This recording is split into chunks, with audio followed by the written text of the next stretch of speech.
साधारणतः 10 नोव्हेंबर 1659 मध्ये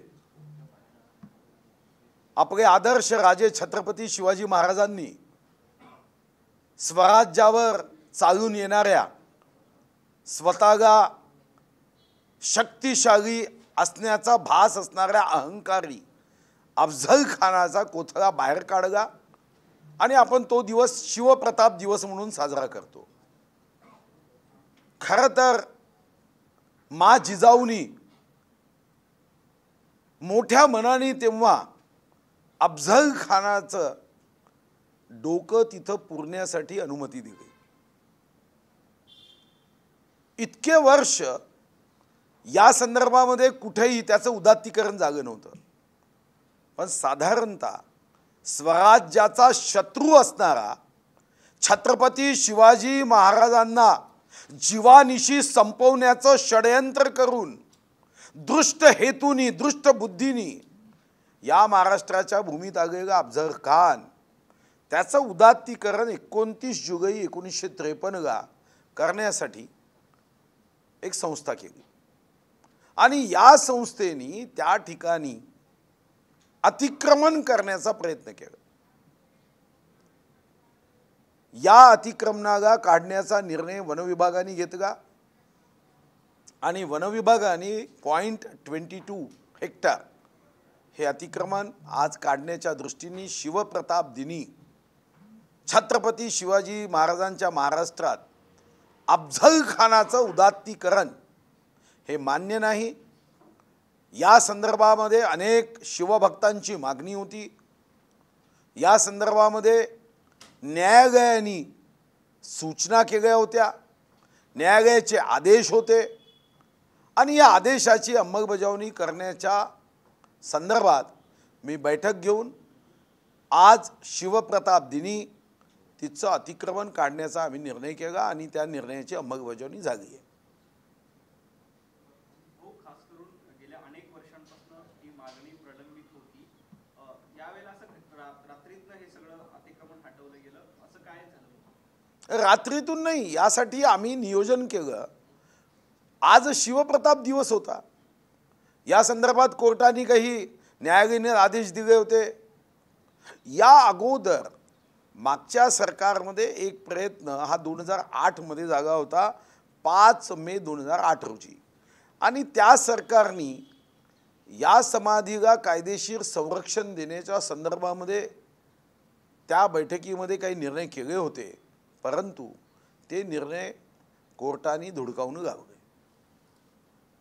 आणखी प्रश्न, संजय राऊत यांनी आज देवेंद्र फडणवीस यांचं कौतुक केलेलं आहे, खास करून सरकारच्या काही निर्णयांचं देखील कौतुक केलंय आणि जी गेल्या काही दिवसापासून कटुता निर्माण झालेली आहे ती संपवण्याचा मीही प्रयत्न करतोय असं देखील ते म्हणतात। नाही, स्वागत केलं पाहिजे या भूमिकेचं। महाराष्ट्रामध्ये खरं तर कटुता राजकारणात कधीच नव्हती। महाराष्ट्रामध्ये आम्ही जेव्हा महाविद्यालयाचे विद्यार्थी असायचो तेव्हा अनेक उदाहरणं हे आमच्यापर्यंत अनेक लोक सांगायचे की एक नेता हा दुसऱ्या नेत्याच्या पक्षाच्या विरोधात जाहीर सभा घेण्यासाठी आला आणि रात्री त्यांच्याच घरी मुक्कामानी होता। अशी अनेक उदाहरणं राज्यांनी बघितली।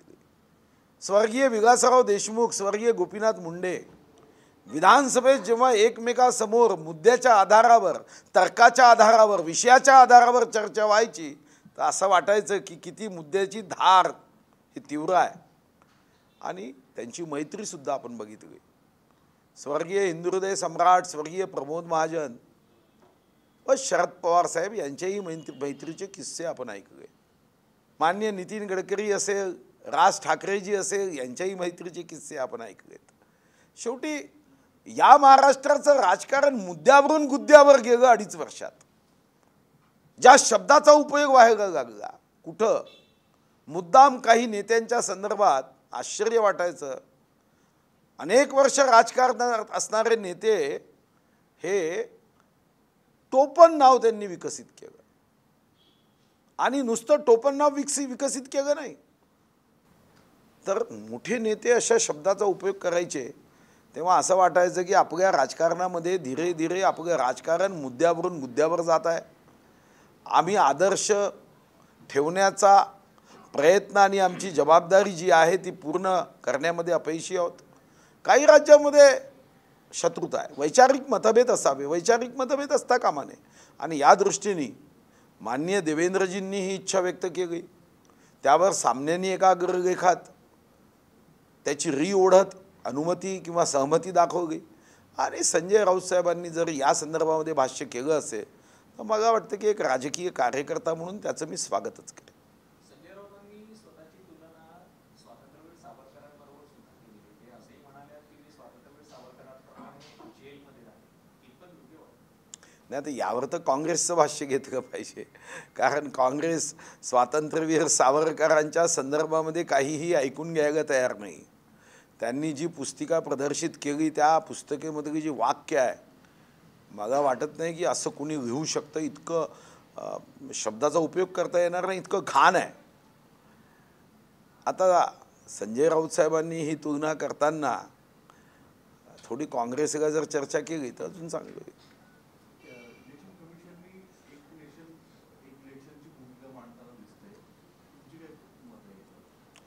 नाही, याच्यावर अनेक वर्ष अनेकदा अनेक राजकीय पक्षांनी चिंतन केलं, मंथन केलं आणि निश्चितपणे वर्षभर आचारसंहिता म्हणजे एका समितीचा तर मलाही अध्यक्ष करण्यात आलं. आपल्याला आश्चर्य वाटेल की 315 दिवस 5 वर्षामध्ये आचारसंहितेमध्ये, म्हणजे 5 वर्षात. आणि मी सुद्धा अहवाल दिला की 5 वर्षात जर 315 दिवस जर तुम्ही विकास कामं हे आचारसंहितेच्या नियमामध्ये जर तुमचे निर्णय घेण्याचे अधिकार स्थगित होत असतील तर आपल्याला राज्याची प्रगती करण्यासाठी किंवा देशाच्या प्रगतीमध्ये हे सर्व बाधा आहेत. आणि यासाठी सर्वच राजकीय पक्षांनी या दृष्टीने वन नेशन वन इलेक्शन याचा आता विचार केला पाहिजे. आणि त्या एका विशिष्ट महिन्यामध्ये हे साऱ्या निवडणुका कशा संपतील, म्हणजे मग आज 315 दिवस 5 वर्षापैकी जी आचारसंहिता महाराष्ट्रात होती तुम्ही कामच करू शकणार नाही. 5 वर्षात 1 वर्ष आचारसंहितेत जवळपास जात आहे. आणि म्हणून या दृष्टीने गंभीरतेने यामध्ये फुल प्रूफ व्यवस्था करणं आवश्यक आहे. केंद्रीय यंत्रणा हे केंद्र सरकारच्या पाळीव प्राण्याप्रमाणे वागतात अशी टीका उद्धव ठाकरे यांनी केली आहे. नाही, अशी टीका या अगोदर काँग्रेसचं राज्य असताना सुप्रीम कोर्टानेही केली. पण जे अधिकारी 18 तास अभ्यास करतात, मेहनत करतात, त्या सर्वांना संशयाच्या पिंजऱ्यात उभं करणं किंवा महाराष्ट्राचं देशाचं तपास यंत्रणेचं प्रशासन हे अशाच पद्धतीने वागतं असं म्हणणं हे मला वाटतं अयोग्य आहे. या देशामध्ये 12 जून 1975ला अलाहाबाद हायकोर्टाच्या न्यायमूर्तींनी जेव्हा जजमेंट दिलं तेव्हा निश्चितपणे प्रशासनाची मान उंचावत प्रशासन कुठेही झुकत नाही हा संदेश त्यांनी दिला. साऱ्या यंत्रणांना संशयाच्या घेऱ्यात टाकण्याची आपली जी वृत्ती आहे, मला वाटतं की राजकीय फायद्यासाठी अशा पद्धतीचं सरसकट भाष्य करणं हे कधीच योग्य नसतं. त्यांनी असंही म्हटलं की देवेंद्र फडणवीसांनी लक्षात ठेवावं, वेळ बदलत असते आणि शिवसेनेतनं फुटून गद्दारी केलेल्यांना हे धडा आहे. तर शिवसेनेतून फुटून गद्दारी करणाऱ्यांना काय धडा दिला, तर भुजबळ साहेबांना आपल्या बाजूला मांडीला मांडी घेऊन बसवलं. तर हाही धडा लोक पाहतात ना. तुम्ही काय धडा देता? खुर्चीसाठी ज्या छगन भुजबळ साहेबांनी स्वर्गीय हिंदू हृदय सम्राट बाळासाहेब ठाकरेंना अटक केली 505(2) मध्ये, आणि तेव्हाची वर्तमानपत्र काढा, त्या वर्तमानपत्रामध्ये स्वर्गीय हिंदू हृदय सम्राट बाळासाहेब ठाकरे असं म्हणाले की आयुष्यात मी भुजबळांसोबत माझ्यासोबत कधी संपर्क होऊ देणार नाही.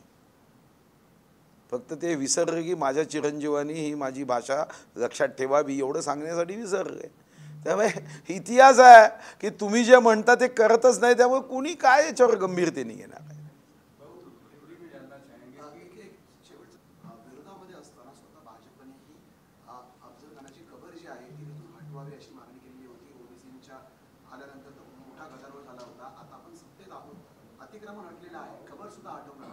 नाही, कबरीच्या संदर्भामध्ये सुद्धा या संदर्भामध्ये भविष्यामध्ये शंभूराजे देसाईंना मी स्वतः व्यक्तिगत बोललो आहे. या संदर्भातही त्या जी काही 53मध्ये या संदर्भात साधारणतः 29 जुलै 53मध्ये अफजल खान कबरीच्या व्यवस्थापन हजरत मोहम्मद अफजल खान मेमोरियल सोसायटी केली. त्यांच्याशी चर्चा करून यामध्येही असणारा हा जो आपण केलेली मागणी आहे या संदर्भातली चर्चा करून भविष्यात याचाही निर्णय राज्य सरकारच्या माध्यमातून घेण्याच्या दृष्टीने आम्ही विचार करतो आहे.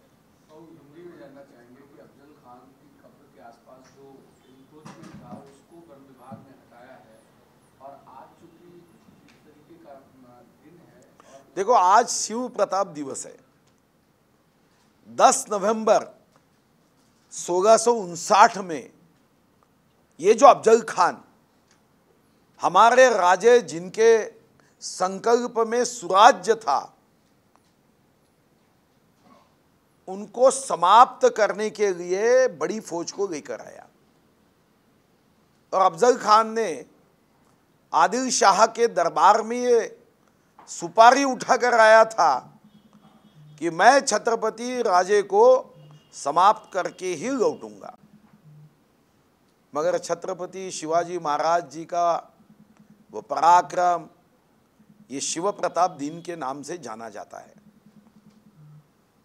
कई सालों से शिव भक्तों की ये मांग थी कि ये जो 29 जुलाई 1953 में इसका उदात्तीकरण करने के लिए यहाँ पे सोसाइटी बनाई गई और इन्होंने अतिक्रमण कर लिया.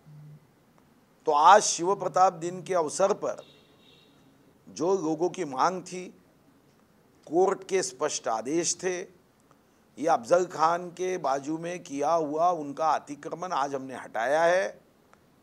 अफजल खान इस देश का आदर्श कभी नहीं हो सकता.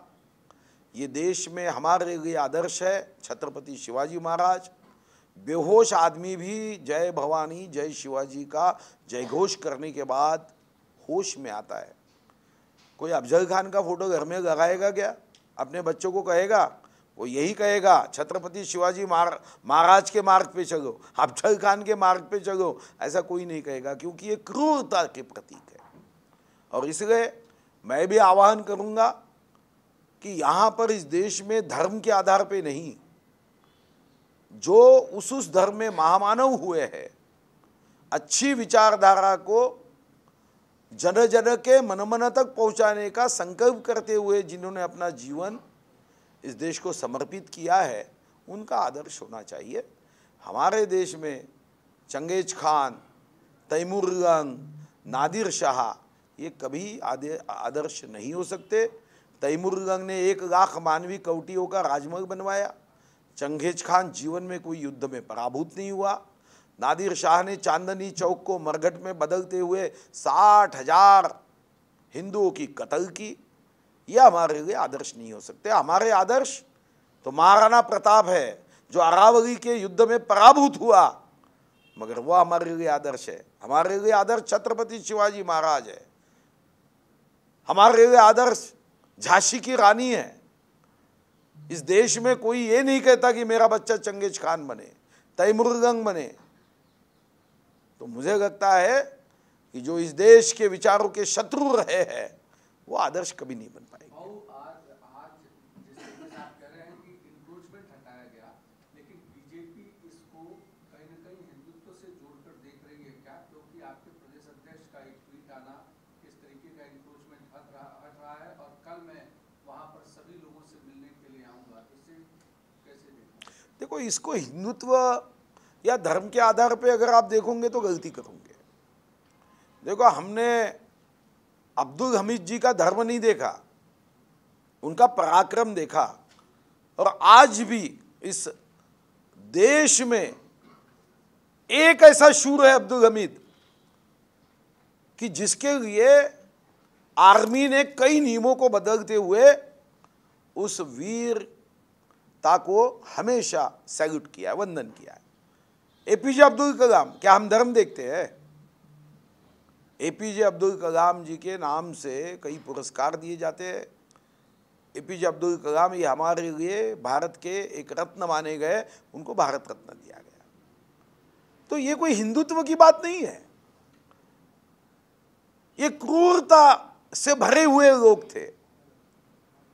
तो ये कोई धार्मिक दृष्टिकोण से इसको देखना, ये नज़र का दोष हो सकता है, धार्मिक दृष्टिकोण से इसको नहीं देखना चाहिए।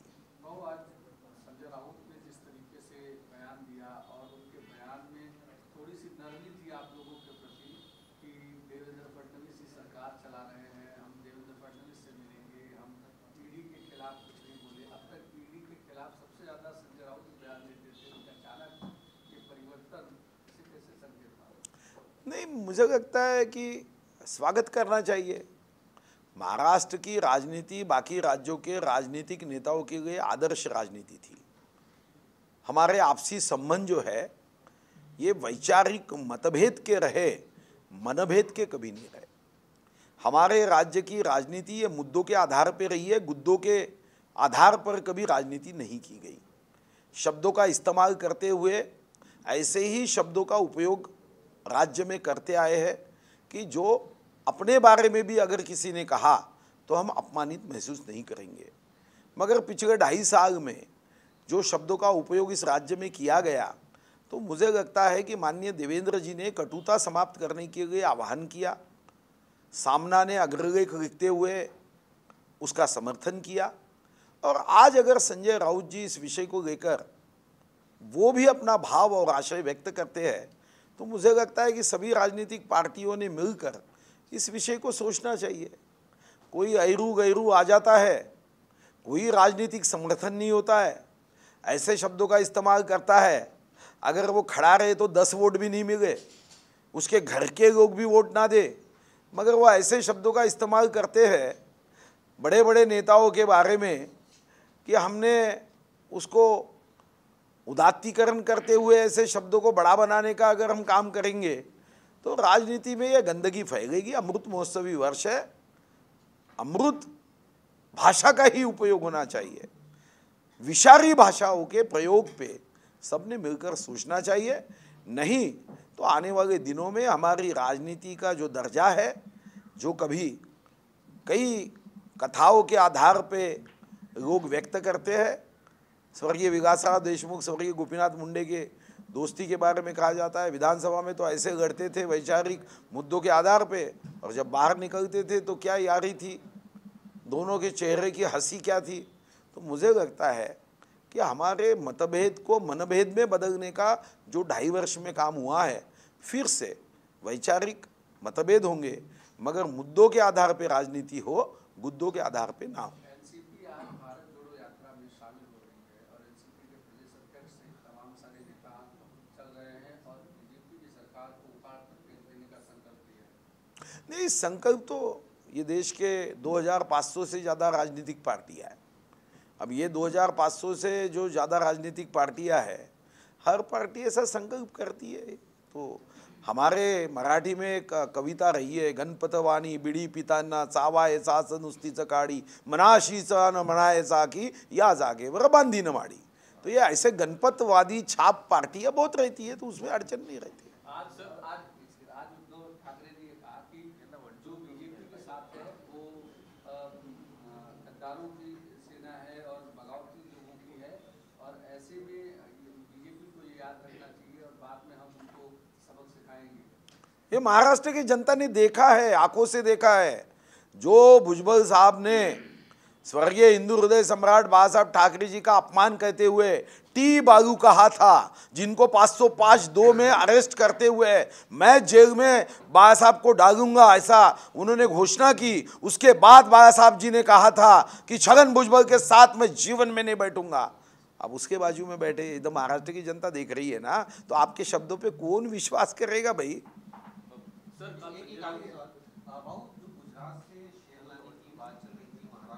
उसको मंजूरी मिल गई है, एनटीसीए ने मंजूरी दे दी है। हमने गुजरात से एक मेल और फीमेल ये गायन गाने का निर्णय किया है। दूसरा हमने बड़ा निर्णय किया है, कुछ विभागों में शेरों की यानी विशेष रूप से वाघों की संख्या जो बढ़ी है, अभी एनटीसीए ने हमको पहले प्रायोगिक स्तर पे 5 टाइगर को रिलोकेट करने का हमको मंजूरी दी है। अभी सह्याद्री की भी बैठक माननीय शंभूराजे के साथ हुई है, वहाँ पे तृणभक्षी प्राणियों की संख्या बढ़ी है, तो वहाँ पे भी टाइगर को बड़ा पोषण करने वाला वातावरण है। तो अभी दूसरी परवानगी हम उसके लिए कर रहे हैं। तीसरा, जो हमारे पास अभी नागपुर के गोरेवाड़ा में हमारे पास जगह नहीं बची, 19 टाइगर जो नरभक्षक होते हैं, बीमार होते हैं, ऐसे टाइगरों को वहाँ रखा जाता है, वहाँ पे अभी कोई पिंजरा नहीं बचा। तो हमने ये भी सोचा है कि इस दृष्टिकोण से कहीं पे अगर कोई टाइगर रिजर्व के लिए टाइगर कोई मांगता है या कोई जू के लिए टाइगर मांगता है, तो उस दृष्टिकोण से भी एनटीसीए भारत सरकार की परवानगी लेकर इस पे हमारे यहाँ पे जो वन क्षेत्र है जिसमें 12 बाय 12 स्क्वायर किलोमीटर ये क्षेत्र टाइगर को लगता है, इतने गति से टाइगर की संख्या बढ़ी है कि अब इसका रिलोकेशन करने की आवश्यकता महसूस हो रही है।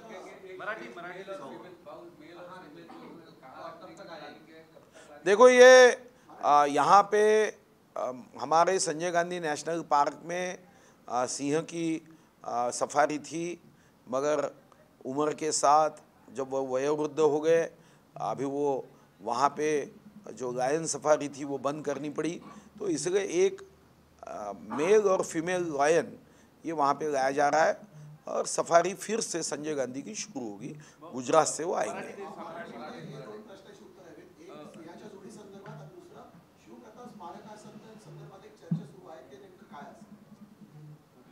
शिवप्रताप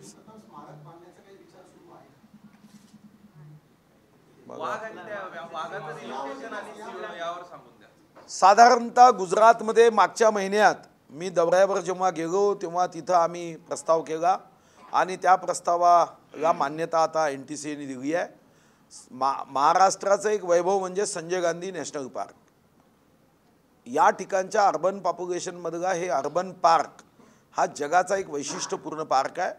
इथं टायगर सफारी करण्यात आली होती, त्यासोबतच लायन सफारी होती, पण या लायन सफारीमध्ये असणारा जो सिंह आहे, सिंहीण आहे, हे वयोवृद्ध झाले आणि त्यांच्या मृत्यू झाल्यानंतर ही सफारी बंद करण्यात आली। आता एशियन सिंह एक नर आणि एक मादी ह्या गुजरातमधून आणण्याची अनुमती आली आहे। ती आमच्या संजय गांधी नॅशनल पार्कमध्ये आम्ही लोकांसाठी ती सफारी पुन्हा सुरू करतो आहे। यासोबतच काही भागामध्ये वाघाची संख्या हे बेसुमार वाढली। त्या इथं 12 बाय 12 स्क्वेअर किलोमीटरचं साधारणतः एका वाघासाठी जंगल लागतं आणि यामध्ये आता एनटीसीएने 5 वाघांना रिलोकेट करण्यासाठी आम्हाला अनुमती दिली आहे आणि या अनुमतीच्या आधारावर आम्ही पहिल्यांदा 5 वाघ रिलोकेट करतो आहे। यासोबतच आज माननीय शंभूराजे देसाई यांच्यासोबत मीटिंग झाली। सह्याद्री परिसरामध्ये वाघाला अनुकूल अशा तृणभक्षी प्राण्यांची संख्या वाढली आहे आणि याचाही एक प्रस्ताव हा आम्ही करतो आहे। आणि मग पर्यटनाच्या दृष्टीने यामध्ये एनटीसीएची मान्यता घेऊन सह्याद्री व्याघ्र प्रकल्पाबद्दलही एक मोठा प्रोजेक्ट हा करण्याचा आम्ही संकल्प आजच्या बैठकीमध्ये केला आहे। यासोबतच गोरेवाडा प्राणी संग्रहामध्ये विभिन्न कारणांनी कधी वाघांच्या आजारामुळे किंवा हमल्यामध्ये पाय गमवावा लागतो आणि कधी नरभक्षक, तर या संदर्भातही आम्ही एक धोरण तयार करतो आहे की आज जेव्हा वाघ हा जेरबंद केला जातो त्यानंतर ठेवण्यासाठी आता जागा उपलब्ध नाही आणि मग या वाघांना सुद्धा विविध झूमध्ये ठेवण्यासाठी जर काही मागणी आली तर त्या मागणी संदर्भात आपल्याला अनुकूल भूमिका घेता येईल का याचाही विचार करून आम्ही आता समिती नियुक्त केली आहे। सर, काल संजय राऊत यांना जामीन मिळाला, मात्र त्या कोर्टाच्या ऑर्डरमध्ये ही जी अटक होती ती अवैध होती असं निरीक्षण आहे। नाही, कोर्टाला निरीक्षण करण्याचा अधिकार आहे। त्यांनी केलेलं निरीक्षण हे हायकोर्ट आणि सुप्रीम कोर्टाने ग्राह्य धरलं पाहिजे। शेवटी अनेकदा जे कोर्ट एखादं निरीक्षण व्यक्त करतं ते निरीक्षण भविष्यामध्ये ग्राह्य होतच असं नाही आणि म्हणून हे निरीक्षण व्यक्त करायला मग 100 दिवस का लागत। जेव्हा पहिला जमानतीचा अर्ज आला तेव्हाच आपण हे निरीक्षण व्यक्त का नाही केलं, अशा अनेक प्रश्न आहेत. या प्रश्नावर हायकोर्टामध्ये चर्चा होईल आणि ती चर्चा जागेवर हायकोर्ट त्या संदर्भामध्ये आपली भूमिका व्यक्त करेल.